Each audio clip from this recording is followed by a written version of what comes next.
شايفين سمك الفيليه الخطير ده عاملينه بصوص الليمون، سهل وسريع وخطير. تعالى اوريكم شكله الاول من جوه. بصوا بصوا الطراوه، بصوا مش عايزه اقول لكم خطير، وشويه صوص تحفه.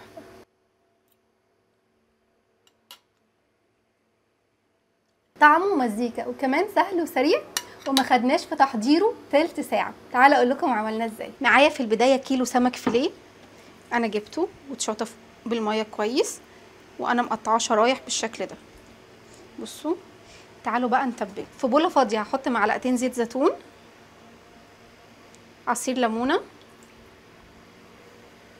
معلقه صغيره ملح، معلش بقى نزل فيها سنه شطه، وهنحط معلقه كبيره بهارات سمك، ولو ما عندناش بهارات سمك هتعملوا زيي، معلقه صغيره كمون، معلقه صغيره كزبره، رشه شطه، ومعلقه صغيره توم باودر، ومعلقه صغيره مسترد.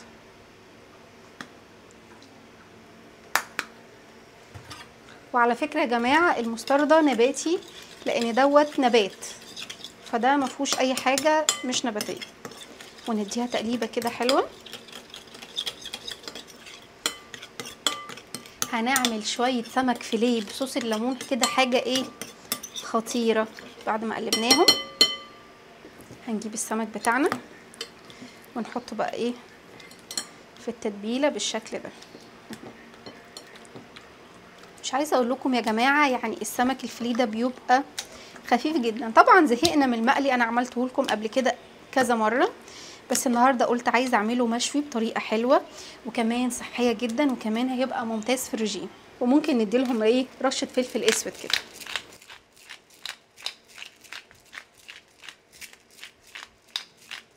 دلوقتي بقى ممكن نسيبها نص ساعه في التلاجة لغايه لما تتبل، وبعد كده نشتغل فيها على طول. انا عن نفسي هشتغل على طول، لكن انتوا تقدروا تسيبوها نص ساعه. وكمان لو عايزين تجهزوها من بالليل وتسيبوها في التلاجة وتاني يوم تشووها، مش هتاخد منكم 5 دقايق في التسويه، براحتكم. دلوقتي هركنها على جنب واجيب البوتاجاز. دلوقتي بقى هنجيب الطاسه واحط معلقه زيت زيتون، واحط معلقه زيت عباد عشان بس اطمن ان زيت الزيتون ما يتحرقش مني. طبعا لو احنا عايزين نعمله بزبده ممكن مكعبين زبده مع حته زيت نباتي، بس انا هعمله بزيت الزيتون.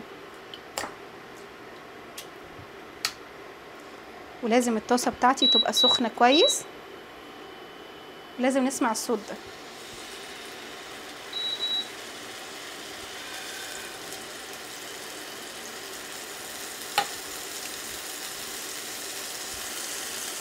ومش هحط السمك مره واحده، احطه واستنى ثواني كده وبعد كده اروح حاطه القطعه الثانيه.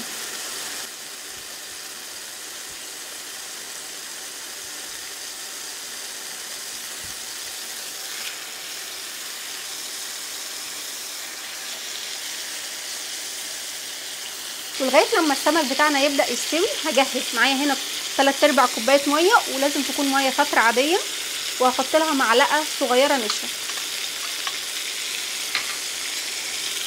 وهديها تقليب دي عشان لما اجي اعمل صوص الليمون تبقى جاهزه معايا على طول. هركنها على جنب. ويفضل ما نقلبهمش، يعني نديهم هزه كده عشان نتاكد ان هم خلاص خدوا تحميره من تحت كويس. بصوا الاثنين دول لسه.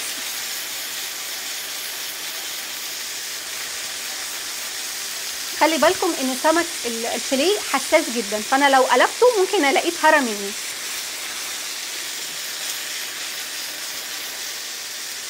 فتعالي اللي اتحركوا اديهم تقليب.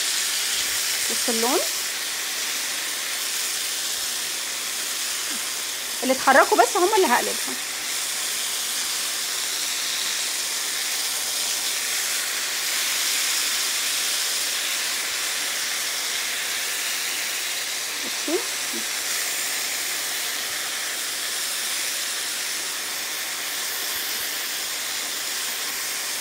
بصوا معايا بقى، هوسع بقى لاخر قطعه معايا.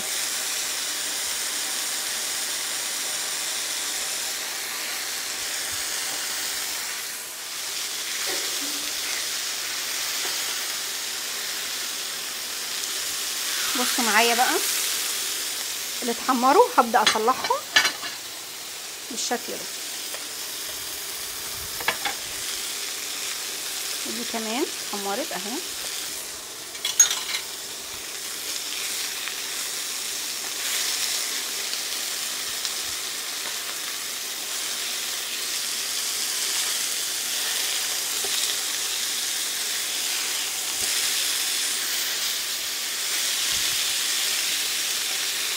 اتحمر معايا وبقي خطير.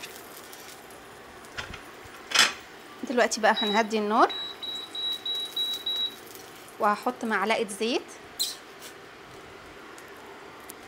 ذره وحبه زيت زيتون صغنطاطين كده، وبعد كده هيبقى معايا معلقه توم صغيره ومعلقه هريسه شطه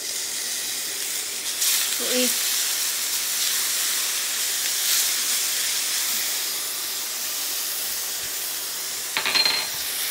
انا مش عايزاها تتحمر، انا يا دوبك عايزاها بس ايه ريحه الثوم تطلع، فانا بالنسبه لي كده تمام جدا.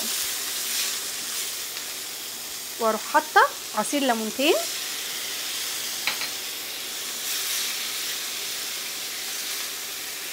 ونطلع بقى كل الخلاصه اللي طلعت من السمك. مش عايزه اقول لكم ريحه الليمون خطيره.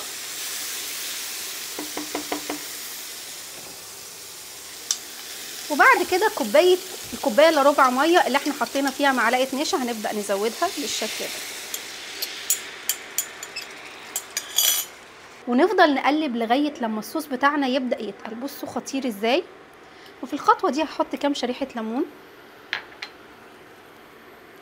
وفي الخطوه دي ممكن ندوق ونشوف محتاجين ملح ولا لا. محتاجين سنه ملح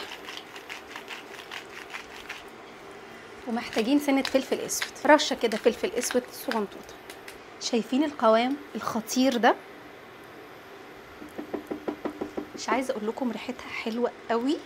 وبعد كده هحط السمك بالشكل ده سوا.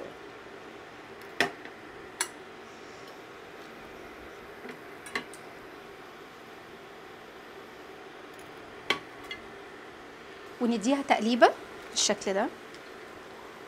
بصوا رهيبه.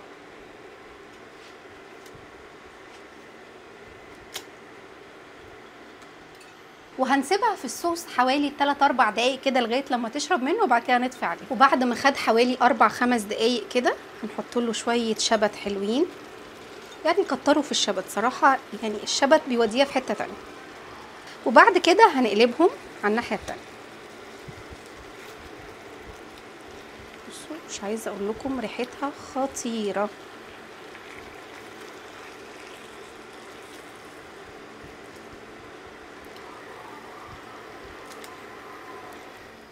بصوا بقى احلى سمك فيليه ممكن تعملوه.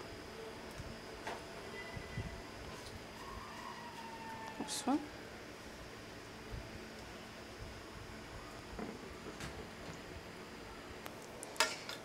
وناخد حبه صوص كده. مش عايزه اقول لكم الصوص ده خطير.